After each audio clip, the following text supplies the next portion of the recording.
let us not prolong this any longer. So without further ado, let us proceed with what you all came here for, to introduce our first speaker. He is a subject matter expert in business strategy, corporate banking and risk management, stock market investment, and strategic finance. He is the founder of the Philippine Business School. He's a former advisor of 2 central banks in the GCC and various banks in the Middle East.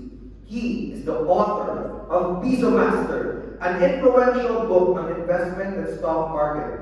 He's also the former CEO of PICPA Dubai and Qatar chapters. He's also a former faculty member of DLSU Manila and Pamantasan ng Lungsod ng Maynila. A businessman, investor, educator, mentor, community leader, the Piso Master himself, Mr. Lyndon Magsino.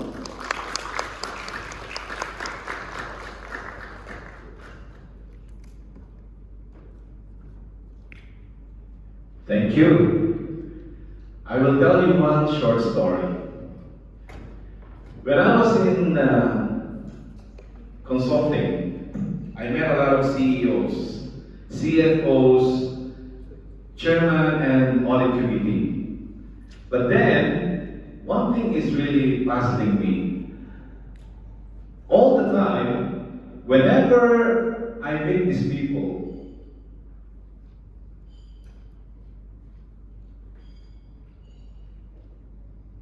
I noticed that business and finance are always fighting. Business department and finance department, all-time enemies. You know why? Can I see some hands? Who are the finance people here? Can I see some hands? Sino ang mga taga-finance department dito? Ayan. Sino ang best friends nyo? Business? Can I see the hands of business people? Only few. So just give me a sec, I will just open my computer.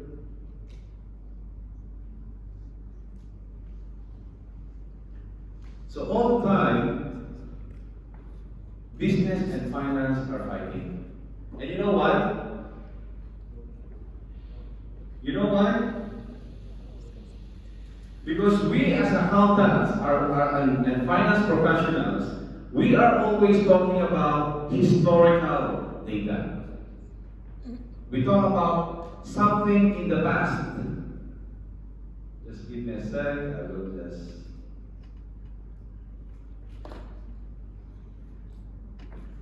We always talk about what happened yesterday. We talk about what happened last year, right? Meanwhile, business department, they look into the future, forward-looking, looking at the strategy. How can they make money for the company? And that is why the fight is always happening. And all those hands who raise about, if you are in finance department, I want you to remove your hat as a finance person. Can we have a deal? I want you to remove your mindset that you will be talking about historical and look forward. Look about the strategy. Look about how the company will make money and achieve the objectives of the company. And support the business department. Now, before we talk about business and finance, I'll give you some insights on how we can be a finance professional and at the same time a business person. Okay? So that's the topic I will be talking about for you today. Now, let's talk about business. What is business? Regardless of your profession, whether you are an accountant or a finance manager or an auditor, you are in the business department. you are in business. Every time you talk to your internal customers, you are into business. You talk to your suppliers, to your customers, you are into business. So what is business? Business is anything about doing some economic activity for the company. Whether you are doing sales, you are counting your inventory, you are doing business. So don't tell me, no, I'm just an accountant. No, you are in business. And that's the kind of mindset I want you to have as soon as you leave this place. Because that's the only way you will grow in finance career, in your finance profession.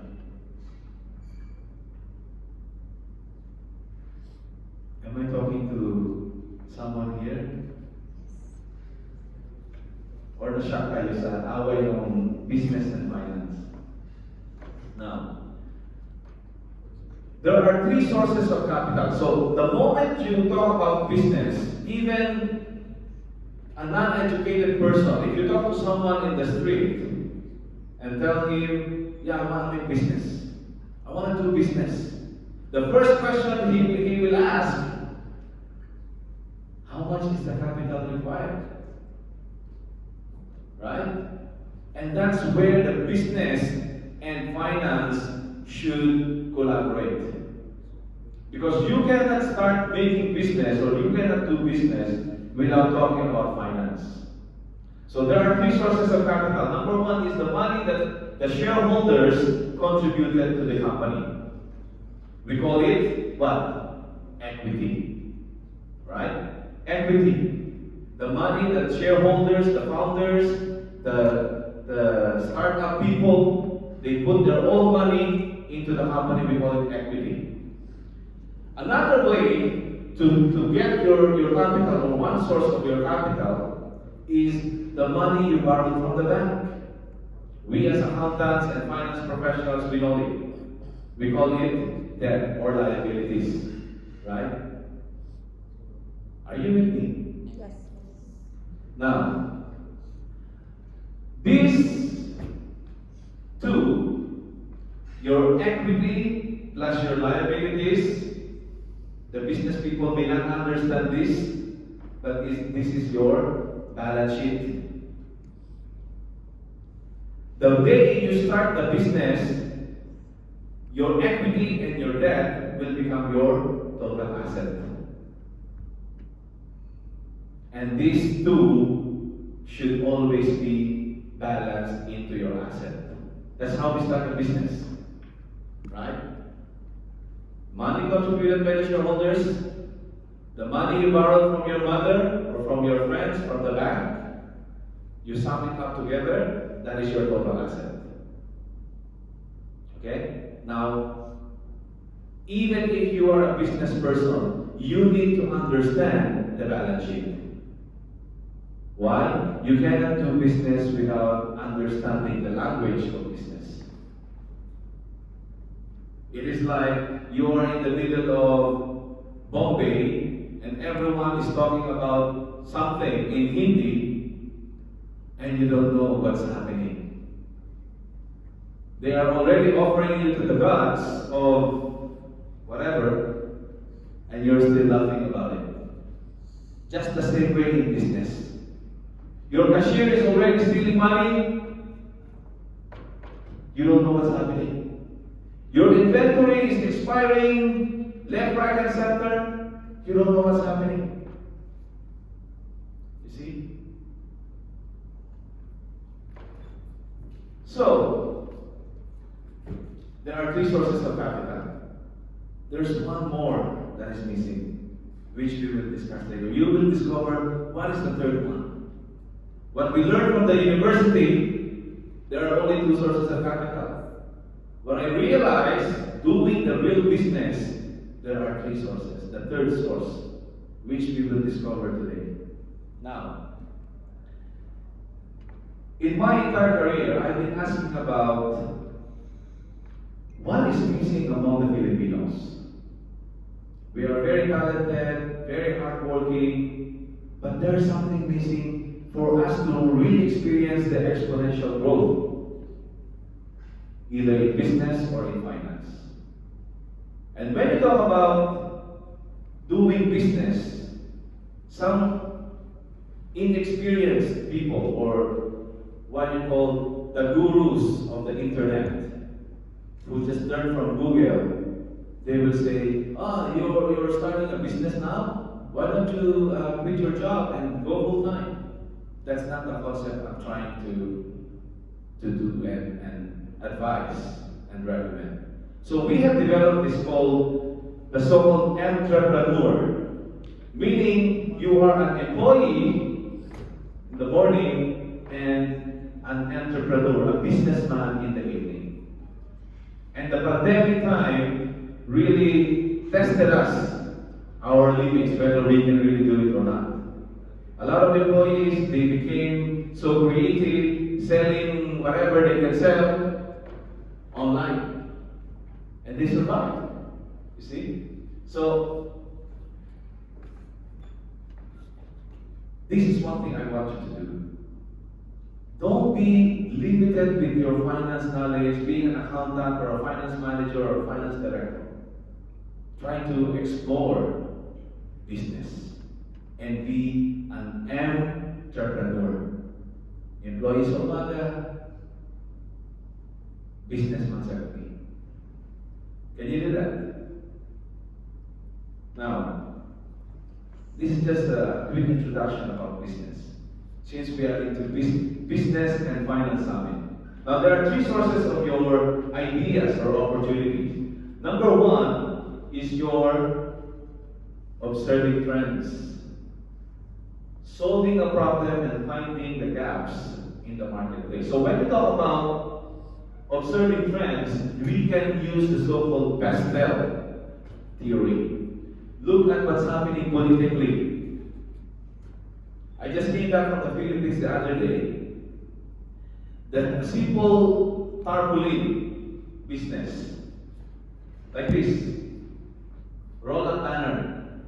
In the Philippines, it's just maybe around 600 to 700 pesos. Now, it's 5,000 pesos. You know why? It's election time in the Philippines. What's happening in the politics, economical, social, technological, environmental, and legal? Try to identify the opportunities. Next, solving a problem. Mr. Norton discovered that there's a virus in your computer, and he developed an antivirus.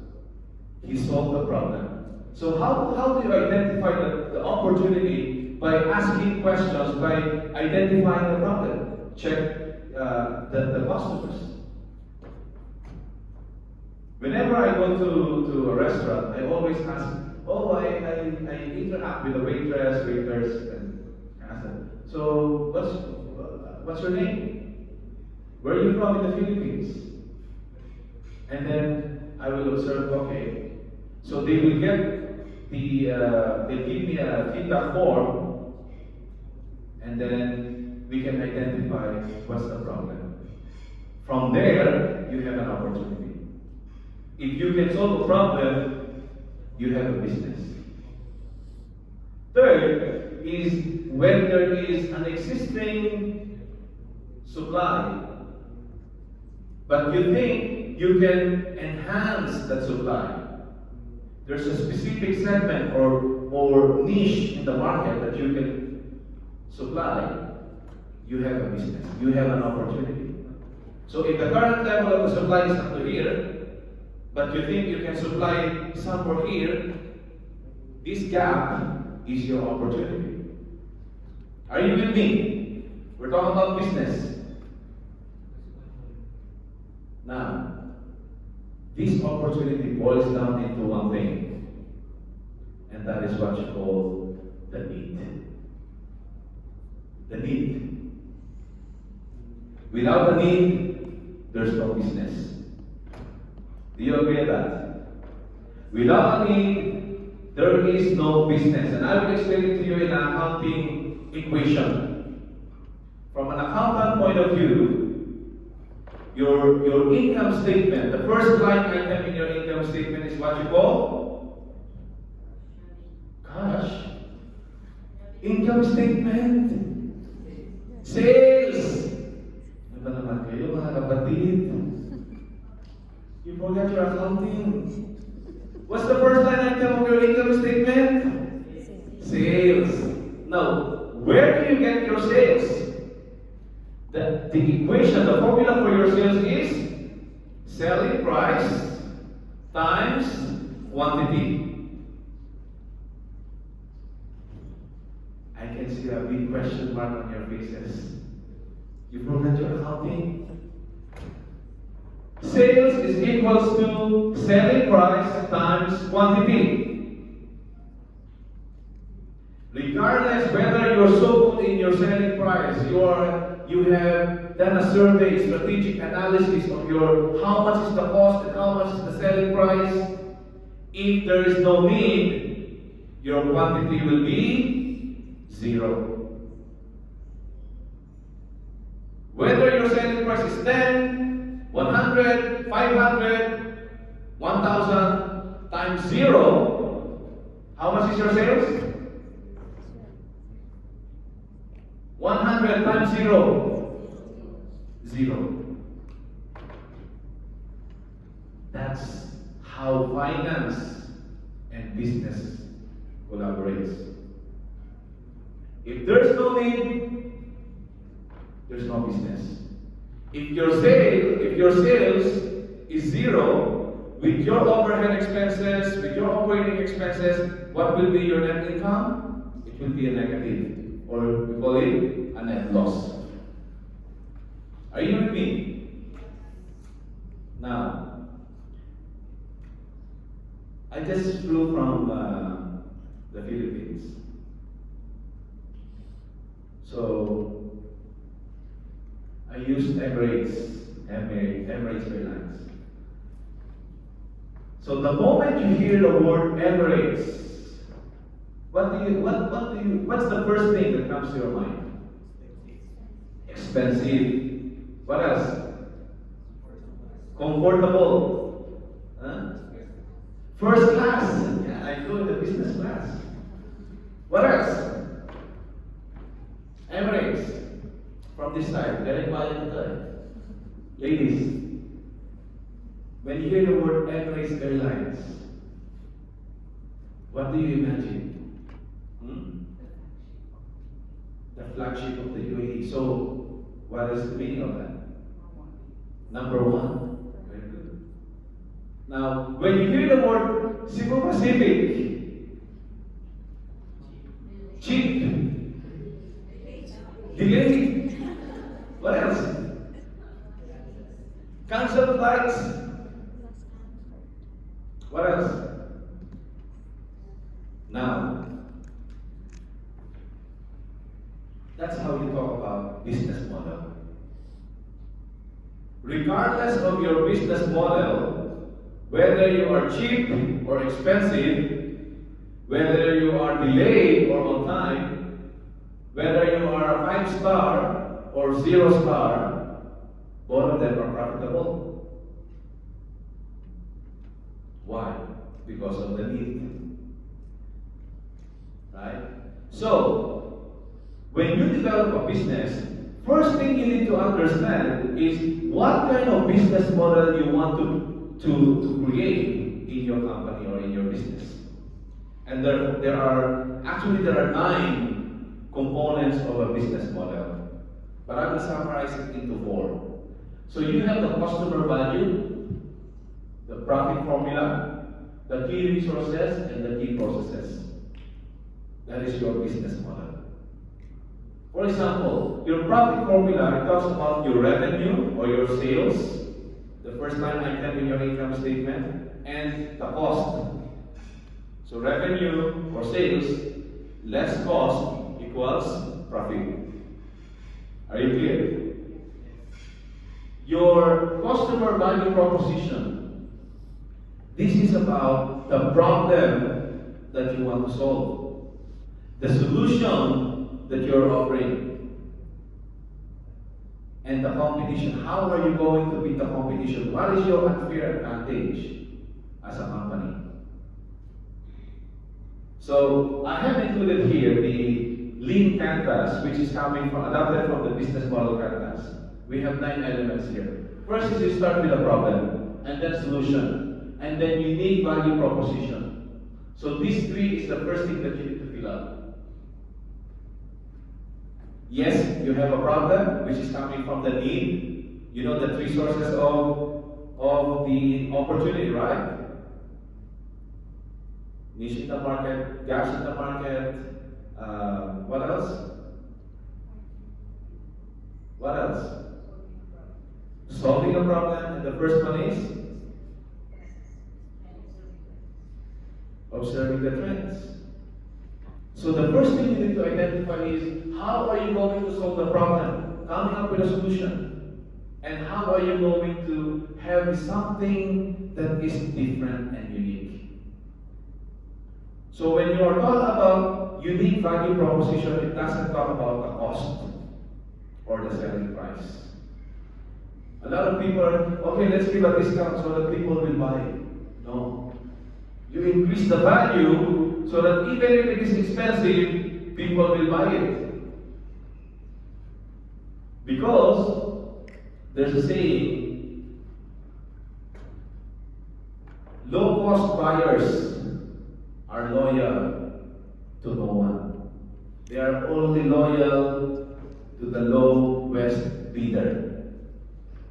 If this company or this supplier can give me a lower cost, punta siya doon. The next day, this supplier will give me a lower cost, he will go there. So you cannot compete if that's the case. So the only way for you to make money is for you to increase the value and make it unique. Okay? So in my MBA, we have developed one P2P rental company. And this is how you start making a business model. Identify the problem, come up with a solution, what is your unique value proposition, and then you fill up everything. Okay? Should I smile when you take a picture? Just do it. Now, when you talk about business model, I will summarize it into 10-letter piece for you to easily remember this. 10-letter piece. First is, what is your purpose? The people, the team, the management team. What is your product? What is your policy? The pricing strategy, the profitability. How are you going to promote and do the marketing? The production, which is the operations, the day-to-day, running the operations department. Whether you are manufacturing raw materials into a final product, and then the place, where is your location, and the last thing is the presentation, the entire packaging of your company. This is your guide to create your business model. The 10 piece. Now, the 10 piece business model will be meaningless if you don't know your customer. The KYC. Because we talk about if there's no one buying the product, your sales will be zero. Right? You remember that, right? Quantity will be zero. So you need to know your customer. What are the demands and the preferences of your customers? So there are 4 types of customers. Actually, it boils down into 7, but I summarize it into 4. So it is very important for you to understand your customers. Why? You need to know who are your non-customers. Who are my non-customers? So that you don't allocate certain marketing budget for people who will never buy your product regardless of the situation. Now, Your goal is to identify who are your prospective customers, your prospects. That's where you need to boost your marketing. So when you when you create your Facebook ads, your demographics, you need to know your prospects. For example, if you are targeting, let's say, the Filipino market, so your demographics will be the Filipino, or the Arabs, or the Western, or international market. So you need to know your customers. And then your goal when you are doing your marketing, your brochures, your website, a landing page, your goal is convert your prospective customers as much as you can to become near customers. Are you following? So you need to make your marketing materials very, very attractive so that you can convert your prospect customers to near customers. And who are your near customers? They are the ones who like the page, who like your post, who perhaps call you and say, okay, what is this product all about? Now, the moment they cross the line of near customers, they are in the zone of near customers. Your goal is to make them real customers. Do not allow them to leave the shop without buying something. Offer something, do whatever you can do to make sure they will become your real customers. Are you with me? Now, there are ways to push your customers away. There are ways to invite and attract the customers, but there are so many ways you can push them away as well. Number one, the shop is dirty or smelly. Number two, another one, I had to wait a long time. The personnel or the owner were on the phone.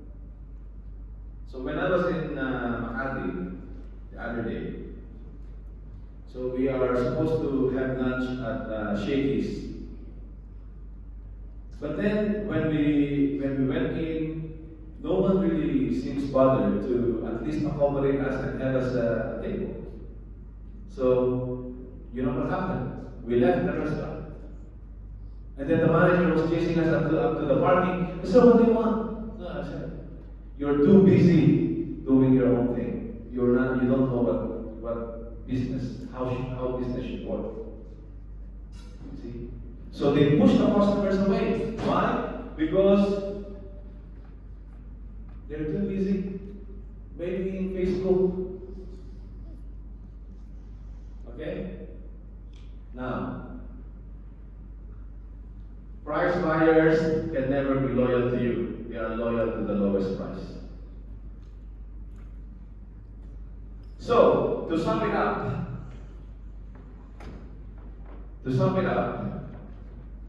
whether your products are really, really good, your policies, your pricing, your location, your almost everything is perfect. But if you cannot address the need of your customer, that one weakest link will be like a spoiled egg that will spoil the entire omelette. Do you get the point?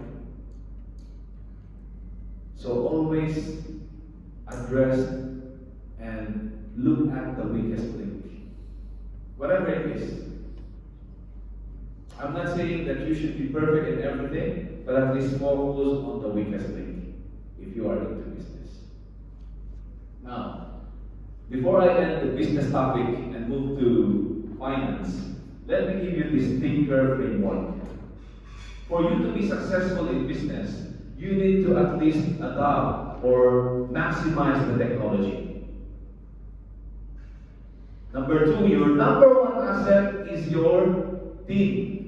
human capital, your people, your management team, your employees. So we just set up a new restaurant and bar in the Philippines. So maybe whenever you have some time, if you are going to Batangas, just visit Legends Hotel and look for Legends Cafe. Yeah. Okay. It's a very nice place. So when I was recruiting for a chef, so we have 4 best in class, world class cook and chefs. Of course, you don't just interview them and say, okay, you know how to cook ramen or you know how to cook lechon kawali. Oh yeah. Or you graduated from a very good culinary school. You don't do that. I told them, come back tomorrow, you cook pancit for me tomorrow. Then another one, or you cook sushi for me tomorrow. You cook sinigang for me the next day. Live interview. So they are on their toes. So okay, now my order time is at 12:20. In 15 minutes, the food should be here at the table. That's how we interview people. Why? Because I know human capital is my #1 asset in the business.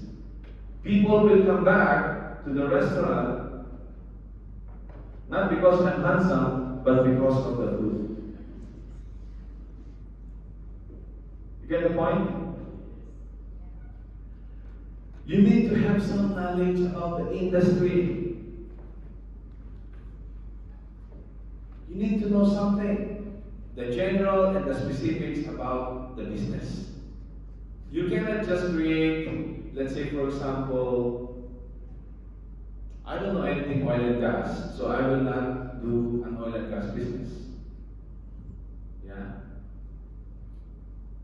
So you need to, if you don't know and you are interested in that business, at least try to study the industry. So when you talk about the industry, these are your top 10, top 5 competitors playing in the same market, in the same line of business. Okay? So if you are, let's say, creating a bank, so who are your top competitors? Maybe BPI, BDO Bank, Metro Bank, and so on and so. These are your industry. So you need to have some knowledge and know-how about the industry. Need, again, this need is coming back again and again. If there is no need, there's no business. Why? Because your sales will be 0. At least now you know how the businessman thinks. Okay? You need to know the key performance indicators. What are your KPIs? There's a nice book. Who is the author of that? John Cooper? The OKR. Measure what matters. He is very particular about KPI. And he changed the entire framework into so-called objectives and key results. And that's what we follow in the bank. Your key performance indicators. What is your KPI? I told to my staff, the entire hotel has 19 employees. I told them, I will not monitor you from the time you log in until the time you log out. But I will only look at your KPIs. If you do well in your KPI, it means you're doing good in your work. You see? What is your KPI? For example, you see a car. The car is running so fast. Your KPI is your speedometer. You know that it is fast, but you don't know how fast it is, right?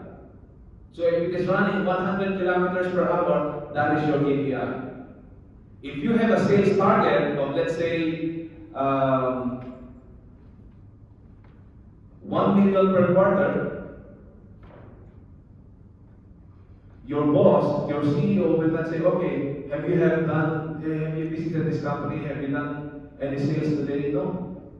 They will just ask at the end of the quarter, have you achieved $1 million? That is your KPI. Right? Are you with me? So KPI is very important. Equity. You know what is equity, right? It is the money that is contributed by the shareholders. If you are undercapitalized, and this is maybe one of the top 3 reasons why a lot of startups fail, because of undercapitalization. They just went out of cash. So equity is very important for you to be successful. And the last thing is the way you manage your risk management. Now my challenge for you today is, if you're into business, at least complete this thinker framework. If one is missing, it is very hard to be successful in business. Are you with me? Any questions so far before we talk about finance? I hope I still have some time. Let's talk about finance. Now, there's a saying in finance that the best way to be sure about your food is at least to be sure about the chef. Do you agree on that? Because some people, some finance professionals, they are becoming chefs. They cook the books.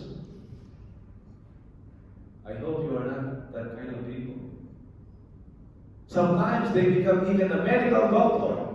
They doctor the books. Right? At least be sure about the chef.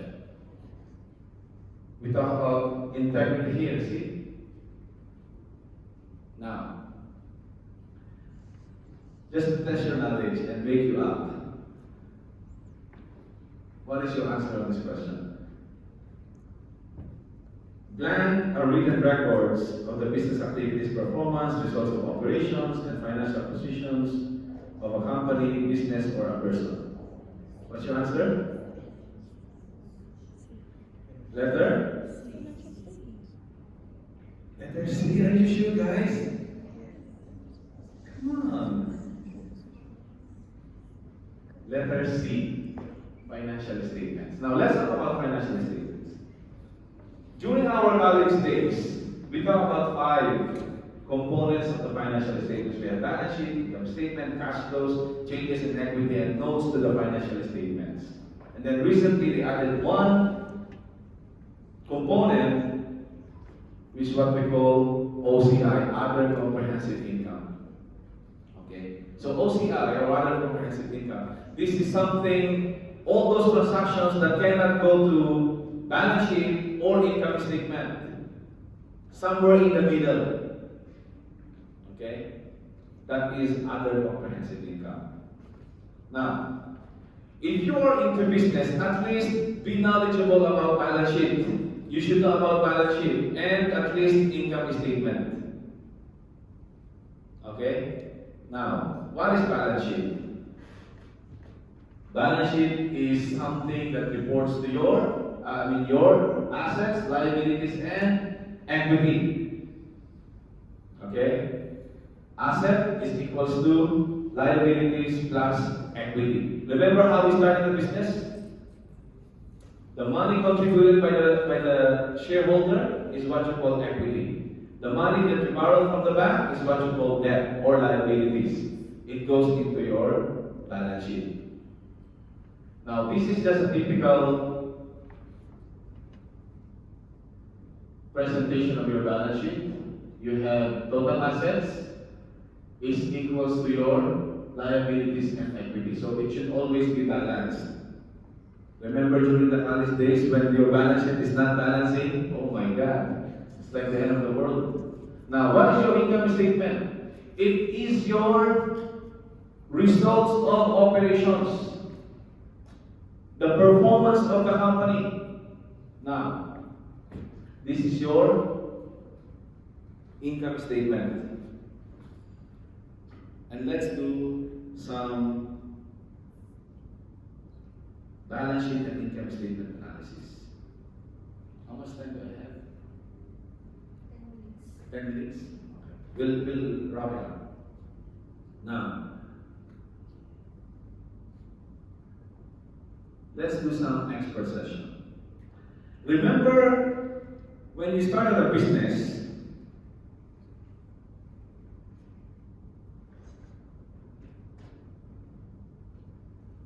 you have your capital. This is your capital. One thing that goes to your capital is your equity and your debt. And then this is your total asset. Right? The moment you got the money coming from the shareholders and from the creditors, you will not just keep the money in the bank. What are you going to do? You will buy your equipment. Okay? You will have some inventory. And then maybe you will leave some cash for your operating expenses. Okay? Now, why did you use your asset to buy this, or at least segregate your assets into different classifications of assets? Because you need to start the operations.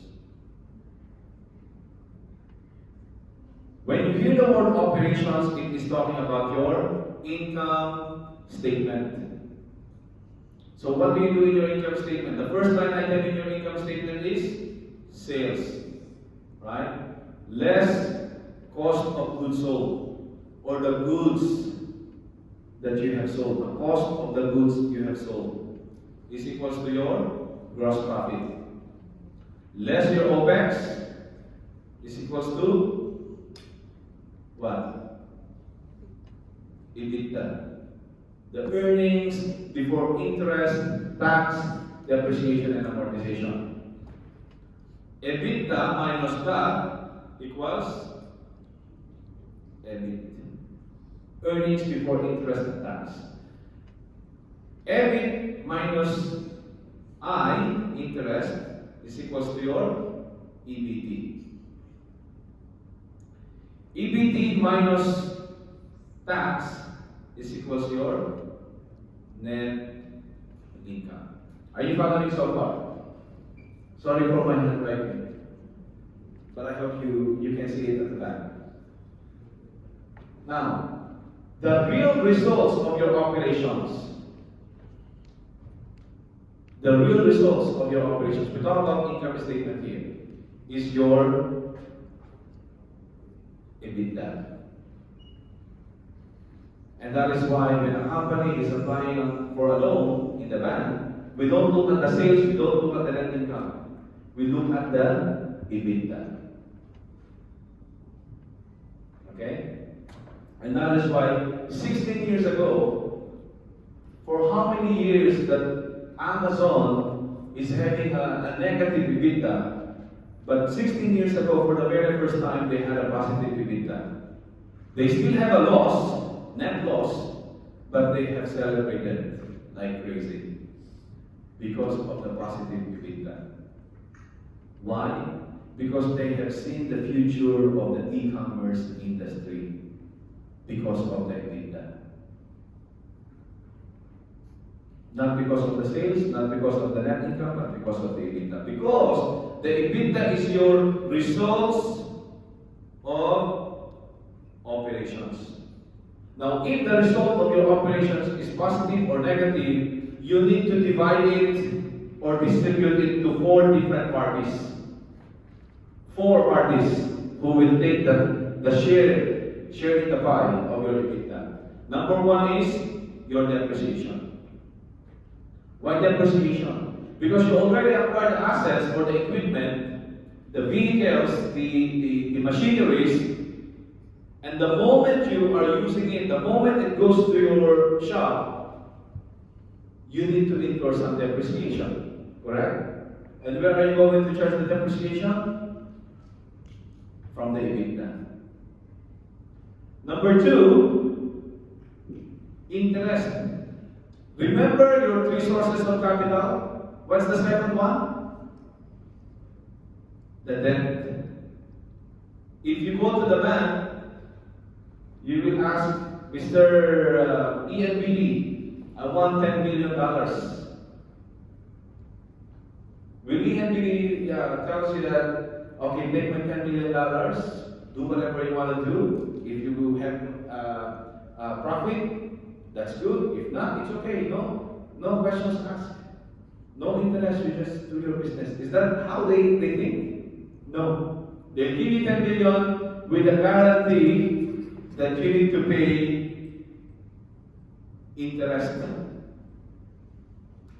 Yeah? Now, why do they charge interest? Because from the very beginning, they invested in you. They invested in your business. They took the risk. How did they make their return on investment, on that particular investment? In the form of interest. Are you with me? Now, the third point is it will go to the government, your tax. Why? They are not, in the three sources of capital, but why do they share from the EBITDA?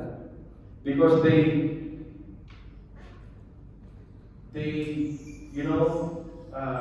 created the peace and order in the community. They make the telephone lines, the wires, the electricity.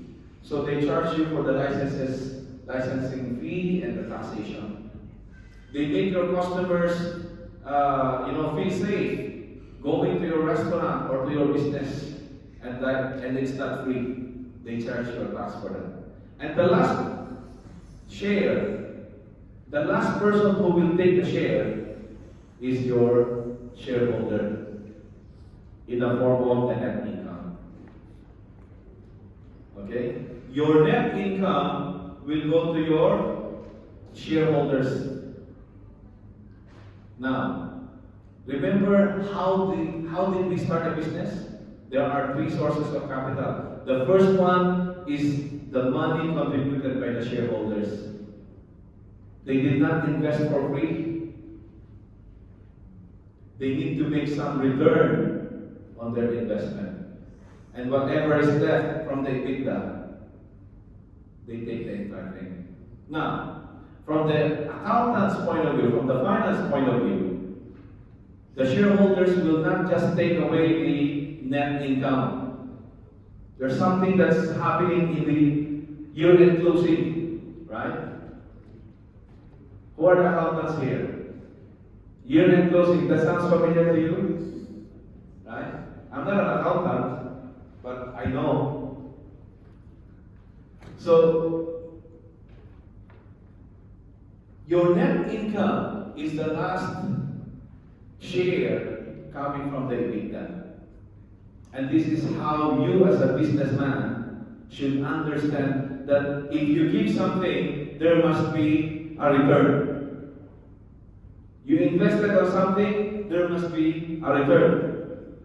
In Chinese, my wife is here, in Chinese they call it, magkano balik pera akin? Ako bigay pera, iyo magkano balik akin? They talk about return on investment. Now, this net income will not go straight away to the pockets of your shareholders. Where it will go? We have the so-called retained earnings. Okay? What is your retained earnings? It is the earnings that you retained. Meaning, it is the net income that you did not distribute to the shareholders as dividends. Are you with me? Now, if the shareholders agree that only 70% will be distributed as a dividend, only 70% will be retained. Now, we have a formula for that. You have the net income If it is a new year, first year, then you have retained earnings beginning of 0. Plus the net income coming from the current year. Less your dividends. Dividends. This is the one that will go to the pocket of shareholders. And then your retained earnings ending balance. Are you following? Now, what is the third source of your capital? These retained earnings will go to your equity.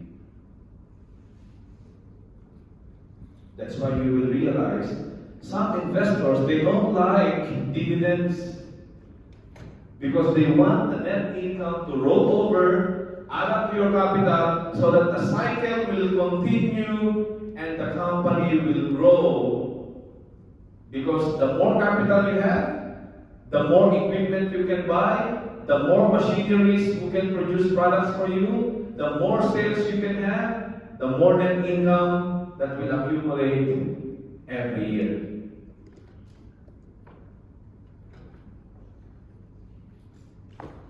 You understand now how the business and finance works?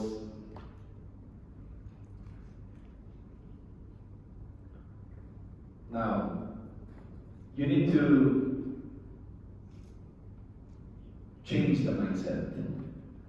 I want you to become a business partner. Not just an accountant who talks about historical, who talks about invoicing, journal entries. You need to talk about strategy. Okay? You need to be a good steward of a company. You need to be a catalyst for change. And you need to be a very good operator of the finance department. So there are 4 phases, 4 diverse roles that you need to understand as a finance professional. Number 1 is you need to be a strategist.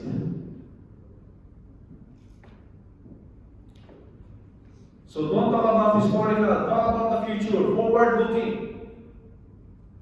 How can the company increase the sales? What can we do? Next is operator. How are you going to sustain your monthly reporting, year-end reporting, and so on and so on? You need to be a good catalyst for positive energy, good internal controls in the company. You need to be a good agent of change. And the last thing is you need to be a steward. You protect and safeguard the assets of the company. And if you do this, you will get a promotion almost every year. Because these are the 4 traits that a lot of companies are looking for from a finance professional. And these are the 4 traits that I have seen in most of the big companies' CFOs that I have interacted with. And this is something that I want you to bring with you when you leave today. The moment you leave out from this room, this hall, think about strategy. Think about how you can be a good catalyst, be a good operator of your finance department, and be a good steward of your assets.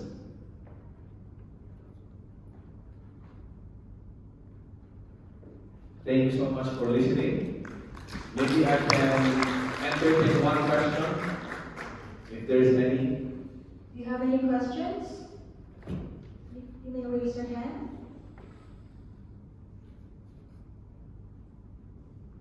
There's none. Okay, thank you so much, guys. Let's be connected. You can connect with me in Facebook or in LinkedIn. I hope to interact with you during the day. Thank you. Thank you, Mr. Lyndon, for sharing your